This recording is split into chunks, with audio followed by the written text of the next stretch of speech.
le tun huna chuanin accounting ratios tho kan en le anga ama kan sir chhunzom na tur part 1 chhunzom na tur kha ni anga chuanin ratios dang the ratios zondan chi dang sang ha karon soi belle dona chuan in textbook te khalo en ve bok ula page 78 mi turnover or performance or activity ratio kan ti ha karon voinia chung kan en don ni le turnover kan ti chuanin sum dona chuan turnover kan han ti chuan sales kan ti kha ni omsia chu thil te kan han siam vaka mo thil te production te kan han neya chu mi zo thil ron let le kha chu mo sales atanga kan sales thil aron let le dan chu sales atangin ni tro production manufacturing te kan neya production te kan han nei ta ni thil kan han producer emo yang kan sum dona thil ron luta avat chuak le ta avat chhuah le dan chu sales ani ya chu turnover kan nei dan chu sales ani chu wang chu turnover kan han ti khan sales ti na ni kha ha kan han soi fia tel du boka chuan turnover ratios or performance or activity ratios kan han ti chuanin i company ya kan thil nei te kan fixed assets ani emo kan fixed assets ani emo kan working capital ani emo kan capital ang te po ani ang khang ho kha ang chi a hlok thakin nge kan man ti kha sales kal tlang ten kan chu ta mo khatiang khanin chu turnover ratios kan ti chu ni mai ta kan company kan thil nei kan working capital te khatiang a thil sang ho kha ang chi nge hlok thakin kan man ti kha kan enta chuan turnover ratios a chuanin ratios chi sang om le a kai kinds of turnover ratios the in textbook in zia kain lo en ve chuan in huanga ka ta han stock or inventory turnover ratios the omani tro ma sabera stock turnover ratio ti pona dika inventory turnover ratio ti pona dika chuan working capital turnover ratio om le a chuan adota trade receivables more receivables turnover ratio ti ponia chuan adot le trade payables more payable turnover ratios om le ani khang ho kha kan zir dona khami ratios palia kha in syllabus ron chin kha ania khang ho kan enang le ama saberin stock or inventory turnover ratios kan enang chuan stock or inventory turnover ratios a hi chuanin engtiang chi a zingin nge zingmo engtiang chi a zingin nge kan stock a kha sales a kan chantir ti kan en thin ani mo engtiang chi how frequently mo engtiang chi a zingin nge kan stock a kha kan inventory a kha sales a kan chantir ti kan en thina chuta chuanin a formula chuan stock turnover ratio chuanin inventory or stock turnover ratio chuanin a short forming kan ziak le mai anga helai chuan inventory or stock turnover ratio chuan cost of goods sold cost of goods divided by average inventory le adang ta dei mai ni tro ama kan soi ho tin kha chuanin sales atang ten chu ti khan ni thin ta turnover ratio sa hi chuanin stock turnover ratio sa hi chuan cost of goods sold mo cost kha divided by average inventory ti kha inventory mai pon lawa inventory kha average kan la ka ngai ti na ni chu chuan lower heta hi chuanin lower inventory turnover ratio kan hmu ani ero hi chuanin a thalo ni sum don na tan a chan chu kan stock ate kha I atang reng emo mo kan shal chhuah na khan kan shal chuak tlem ti na ni a tro chu kan stock kha atan reng chun kan stock kha chelowin om reng chuanin ta I kan sales at tlem ti na ni a chu wang chuanin inventory turnover ratio hi chuanin higher ratios kha sum don na ta na thil tha ani le adot le kan en le ang adot le chuan working capital turnover ratio om le ni working capital turnover ratio chu relationship between working capital and sales ani working capital turnover ratio chuan working capital le sales in lai chin da na in kung kai da na kha kan en le do na kan zong thin ta ni a chuan working capital kan ti chuan enge working capital chu working capital chu current assets minus current liabilities hi working capital sani hi lo chin chia ran ulan kina po kan the practical problems kan lu tak huna po hi apoi mo do na tangkai do na ni he formula hi working capital hi current assets minus current liabilities ani chuan working capital turnover ratio chuan in working capital le sales in relate dana kha engtiang chen nge kung kai engtiang chen nge ai lấy chín đàn ha cần song chi na chu working capital turnover ratios kan ti chu ani le maya chuan ti hian ka soi zung zung anga chuan ratios turnover ratio so kha karon soi fi anga chuan a hlomin nakina a practical ho pakhatte ten kan ti le zo kang o chuan a dot le kan kal le nga lang trade receivables turnover ratio om le ni chu receivables turnover ratio ti pon kan soya chu ta chuan receivables turnover ratio kan han ti chuan in receivables kan ti chuan kan don tur ani ta ni tro chuan receivable turnover ratio a chuan in engtiang che in nge kan credit sales sakha cash a kan chantir engtiang che chakin nge mo aba kan thil shalakha engtiang che chakin nge i ba kan don kan ti na pon ni mai chu cash kan chantir chun ba kan dong ti na down ta tro kan hena ron thleng le don ta chuwang chuan in ba kan thil shalakha mo engtiang che in nge debtors kha engtiang che chakin nge cash a kan chantir ti na ni ber chu o khatiang kha kan en na kha ani ta ni kan I chumi kan en na kan man chu receivables turnover ratio kha ani le a I adot le a chuanin chumi opposite che trade payables turnover ratio om ve le a chu a ming tang pon a chiang tro a ma khan receivables turnover ratio kan ti khan engting kan ti kha engtiang che chakin nge kan ba mo credit sales kha cash a kan chantir ti kan entry kan ti a chuan payable turnover ratio vele thunga chuan engtiang che chakin nge kan ba te kha kan pek tlak thei mo engtiang che chakin nge kan ba te kan pek kha kan en vele thung ta ni tro ke ka heta pakata chung kan ba kan don dan pakata chung kan ba kan vas pek dan kha kan en vele thung ta ni tro chuan khang ho kha ani mai ta turnover ratio sa chuan ti khan atang pui anol pui ka han soi thok thoka le tuna turnover ratio formula sang sang te a chodang kan lo enang le ama saberin inventory turnover ratio mo stock turnover ratio a chodang kan enang le question satang hian in stock turnover ratio zon turania chuan stock turnover ratio formula chu cost of revenue from operations divided by average inventory ni tro cost of goods sold divided by average inventory ti na ne nang reng ta chuan kanan enani ama saberin cost of goods sold cost of revenue from operations chu kan nei lo hal phot tro chuan average inventory po kan nei lo tro chu wang chuan in kha formula mang thei tur khan kan mamo tur ha kan sona ngai ta chuan cost kan zongang ama saberin cost kan zongang cost chu enge formula ne china khan kan soi to a ma pon kan soi to ani tro cost chu opening inventories plus net purchases plus direct expenses minus closing inventory chu tro formula kan lo chin chia to khan tangkai le ta chia ta ni chuan cost a chon opening inventory tro opening inventory plus net purchases ati kherna chan chu he purchases in net purchases ani lo tro a chan chu hi purchase return om tro chu wang chuan in hi kan thil purchase zong zong ni lowa return kan nei awang khan return om awang in chu wang chuan net purchases a om ta ni kan ti kheranga ya chuan net purchases chu purchase minus return kha ni mai ta bracket in kan da ang tian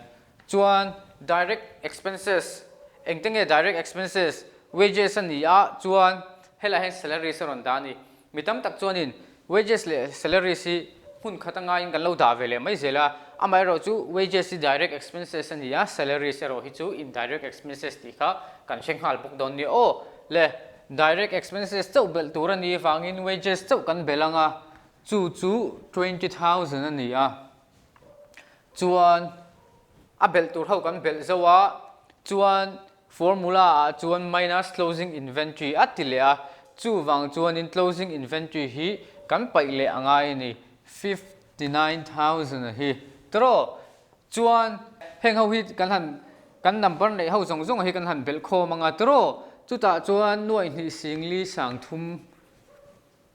cheng nuai ni singli sang thum alo chhuah kan ni chu kan cost of revenue from operations chu ni ta ni tro cost chu kan nei ta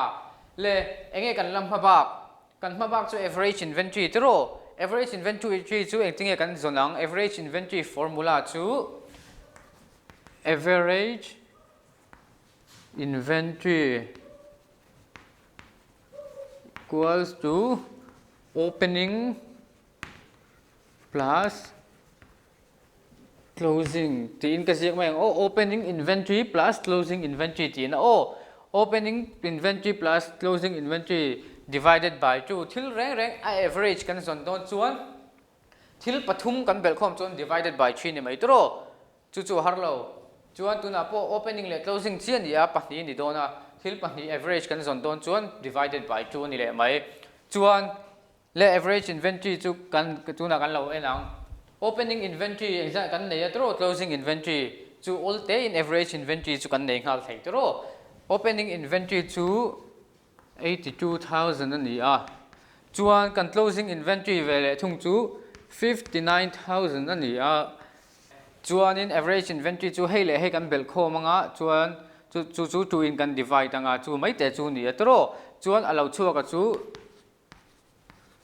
70,500 alo chuak ani kan average inventory chu chuan le cost kan nei a average inventory kan nei to boka tro chu wang chun stock turnover ratio formula kha ol sam takin kan hmang thei ta ni le stock turnover ratio chu kan lo zong ang tu na stock turnover ratio chu equals to kasiak lang to lo menga figuring ka da nga langa cost of revenue from operations tro kan zong hu to divided by average inventory chu po kan zong mu le to tro 70,500 chuan chu ta chuan ate theng ber da tur ka ti kha tro ratios chu kan han multiply a 3.45 times ti Zirltur stock turnover ratio chuan hei hi alo chuak ta ni le kha te mai kha ni a har lova amai ro chu cost formula kan hriat anga ya tro average inventory zon dan kan thiam anga ya chumi zo turnover ratio kha kan bel hle angai boka aba ka chu calculations chu a har lo chu formula hi kan bel chuan a chaw hrim hrima a figure a chaw hrim chu thil har ani lo le a dot le a chuan in turnover ratios zingami pakhat working capital turnover ratios na china kan soi fia tak khami ya kha a chaw dan karon den tir don ani le working capital turnover ratios formula chu revenue from operations sales divided by working capital ania chuan kan questions kan han ena revenue from operations chu kan nei mai tro amaro chu working capital kan nei talawani formula kan working capital angai boxia chu wang chuan in working capital ha kan in son chop vele angai don ta working capital zong tur chuan enge working capital chu tro working capital formula chu enge ti kan ngai kan ruwa lo langa chuan kan ruwa lo lan rol khan working capital chu current assets minus current liabilities ani ti kha kan hrenghal tur ani chuan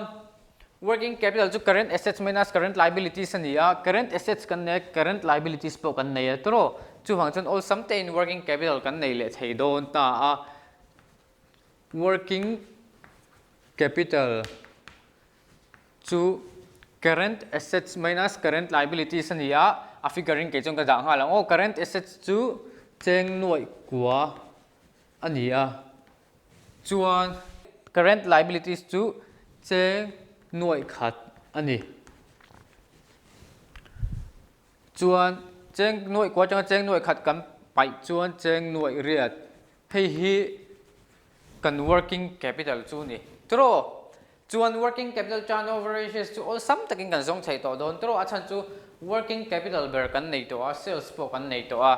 chu wang chuan working capital turnover ratio chu revenue from operations sales divided by working capital ania figuring kan dale hal mai ang kan sales chu cheng noi som ni le pali ani chuan kan working capital chu cheng noi riat ani a chuan kan divide ta number te theng perin kan han eng lawa cha chuan 3 alo chuak ani 3 times ani emo or 3:1 ti point a zia the ni tikhen working capital chu hemi te mai hi ni a apoi mo bera chun working capital formula hi kan thei hil lo anga ya hi kan hriat reng anga ya chuan a turnover ratio formula poi kan bel hle anga ya kha te mai kha ni working capital turnover ratio san dan chu le turnover ratio kan formula te kan en zo to a dot le a chuan in solvency ratios kan enang le solvency ratios chu solvency kan han ti mai chuan in company in labor mo labor pek thei dan labor te kan pek thei da kha ni mai ta ni to repay its outside the ability mo chuan its outside liabilities kan ba pon lama kan ba kan pek thei da na kha ani ta ni tro kan pek thei le thei lo en na te po kan ti theiang chu chuan solvency ratios a chuan in ratios chu sang a oma chung te chu debt equity ratios kan ti te total assets ratios kan ti te total assets to debt ratio kan ti te proprietary ratio kan ti te interest coverage ratio kan ti te omani chuan thil confused thei thil pakhat lo ruin ni nangma ni pon na rukin in lo in hian la lom thei chu bapek thei lo chu ti khati ti chu ni chin han liquidity ratios a hang kan en to sin lo ti mai theya amaro chu liquidity ratios kan soi chuan short term debts chu ni kan soi tro short term loans kum khat aya tam lo ho kha ani heta hi chuan solvency ve thunga hi chuan in kum khat aya tam mo long term hir kan soi vele thung don ani mo chu liquidity ne na ain adang lam na chu o solvency ratios a hi chuan in i long term debt chho kha eng tiang chin nge long term debt sa kan in nga emo eng ting nge kan assets ne he ngan athamuan thak em ti te kan en thin don ani khang ho kha long term chau kan en thin ang o solvency ratios a hi chuan in chuan solvency ratio zinga pakhat kan en nga langa debt to equity ratio le debt to equity ratio kan han ti mai chuan in kan ba te hi eng tin nge mo company hena cheber polo company hena cheber po thil cheber polo thengta ila kan ba te hi kan equity shareholders mo kan shareholders fund te hianin a phusuk zoem mo company khan din mun cheber apolo dingta ila mo kan ba te hi kan shareholders fund ta tang hianin eng tin nge pek dan te om theyangem kan ti mo khalaya ki kan in cover zo ngem ti kha kan en thin ta ni debt to equity ratio a chuan ti chuan a formula a chuan in debt divided by equity shareholders fund ani ta ni tro equity ti top pone nanga shareholders fund chu ani mai ta a chuan in chu mi rual che chuan in debt to equity ratio kan han ti hianin company kan sum don na kha eng tiang che in nge outside funds mo kan poisa puk thin te mo khating han ein nga ti poi alang ve thei ni kan poisa bat tam dan zir te po khan chu debt equity ratio sa chang po khan thil lang ve thei ani o le adot kan en le anga adot le a chuan total assets to debt ratio om ta ni chuan helaya hian total assets to debt ratio sa chuan total assets le kan ba mo kan assets zong le kan ba khami ain kung kai dan ain relate na kha kan en vele do thin ta kan chut vele thin ta ni amai ro chu helaya total assets ati hian kha in textbook a khan in chian lo point lo en theihna o in textbook a khan in ziak chiang e mema these total assets include all those assets which have been purchased from long term resources ati ni amai ro chu chumi ati rual che chon include lo kha om tan exclude chung te chu eng tenge fictitious assets kan ti ho kha helaya total assets ati hian atel ve lo o fictitious assets kan ti te chu eng tenge kan ti chuan preliminary expenses commission discount only loss of issue tiang chi khating ho zong a kha I fictitious assets kan ti ho kha total assets a hian atel ve lo ti she turania chuan total assets to debt ratio a chuan total assets divided by debt ani mai o debt kan ba zong le kan total assets zong kha ani le top mai chuan heta po hianin I hemi ratios kan han cho atanga thil lo lang thina chu mo engchen hinge engchen kan ba hi engchen kan ba engchen hinge kan assets in a cover zo ti te lo lang thina ni mo chuanin chu total assets to debt ratio atanga kan hu chhuah chen khan singa mi te ni ta le adot le chon proprietary ratio kan tiang chuan proprietary ratio kan han ti chuanin a formula chuan proprietors fund divided by total assets ani mo chuan chu a formula chang po chuan a chiang atro I hemi ratio a chuan proprietors fund le assets kan assets nei zong te in kung kai dan eng chiang chi in ngai lai chin na kha ratio hmangin kan lan tir thin ta ni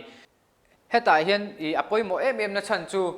he ratio hi kan proprietors fund ta kha eng chiang chi in nge kan hmanang ti control nan te kan en ve thin ani mo assets kan nga lu re mo khan te kha thilom ve thei ni a chu wang chuan in proprietary ratio si mang hian kan company din mun kha kan en thin ani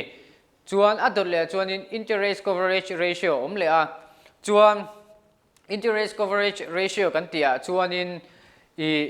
interest thil sum don na lian tham reng renga chuan long term kan soi kan ti kho solvency ratio sa sum don na lian tham reng renga chuan in ma ni poisa vekin engma hi ti theilo ni tro capital la po eng tampo lo invest la sum don na ron lian zela loan mo thil puk poisa puk hi om thien ni chu ta tak chuan thil kan puk hian enge thil om tel nge nge apung om tel nge nge ni tro chu apung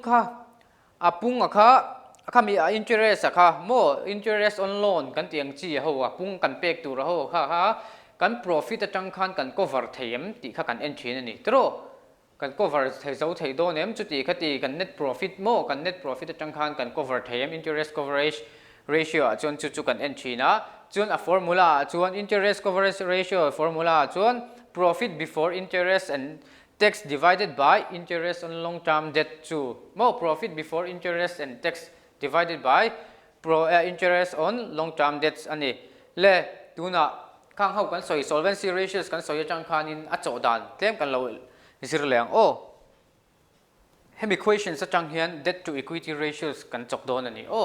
debt to equity ratios ka ziak lang lo me calculate debt to equity ratios ti vel kha chu chuan debt to equity ratios chu kan formula chu enge ni kha debt to equity ratios chu debt divided by shareholders fund ani atro chuan shareholders fund po chu alang mai lo ni tro chuan debt po chu om chuang lo tro chu wang chuan kan zon ve ve ngai ni chuan kan enang amasa in debt chuan engtenge ba te ho chu ni ang kan total debt ho chu long term borrowings le long term provisions in the mai ni tro helaya sum dona ta na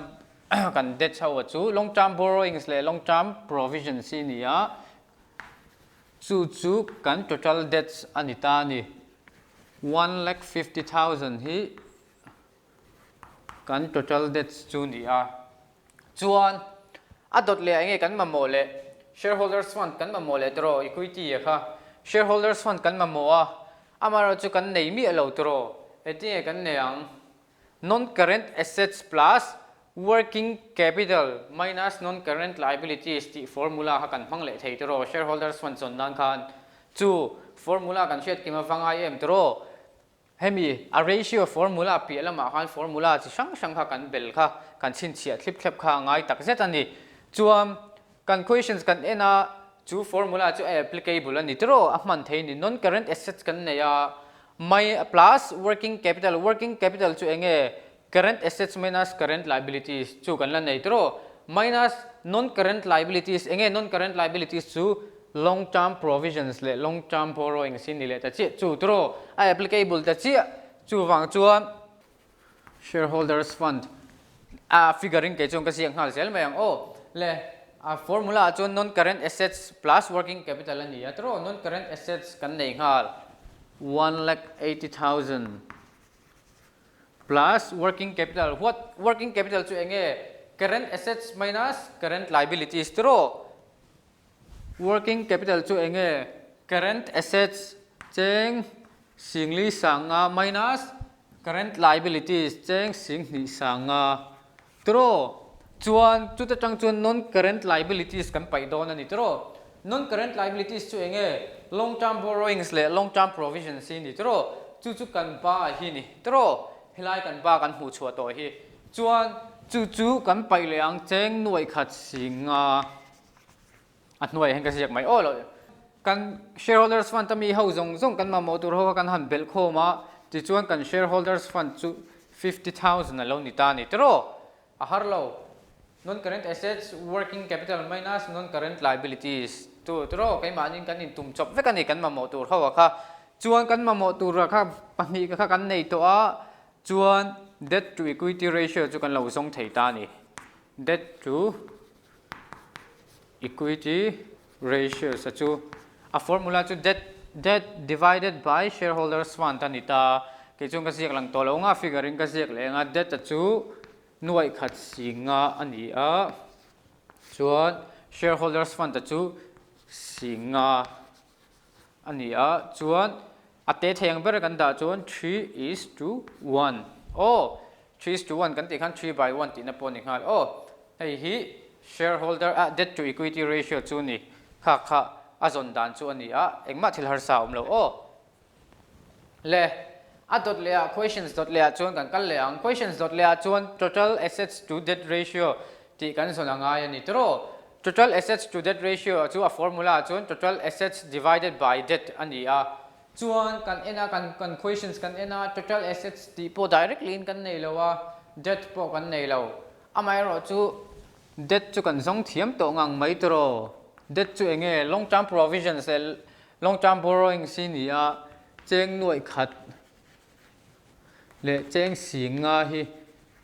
kan ba chu ni a chuan total assets kan sona ngai ni tro total assets kan nei lawa amai ro chu kan enang kan assets nei ho zong bel khomi total assets ti na chu ni mai ta ni tro hi assets ni lawa hi po assets ni lawa hei po assets ni lo tro current liabilities po assets ni lawa non current assets ni ama se current assets ni lo mai a amai ro chu assets chu ni tro chuan current assets kan nei boka ani na ta ani zia chuan he mi te pani kan bel khom hi kan current assets kan total assets chu alo ni ta ni tro total assets equal to non current assets tro non current assets fixed assets pon ni ma na tro non current assets au chu chuan le current assets kan belanga kan assets nei zong chu alo lang don ta ani chuan a formula atana kan mamo chu kan nei ngal tro total assets to debt ratio chu total assets divided by debt ani a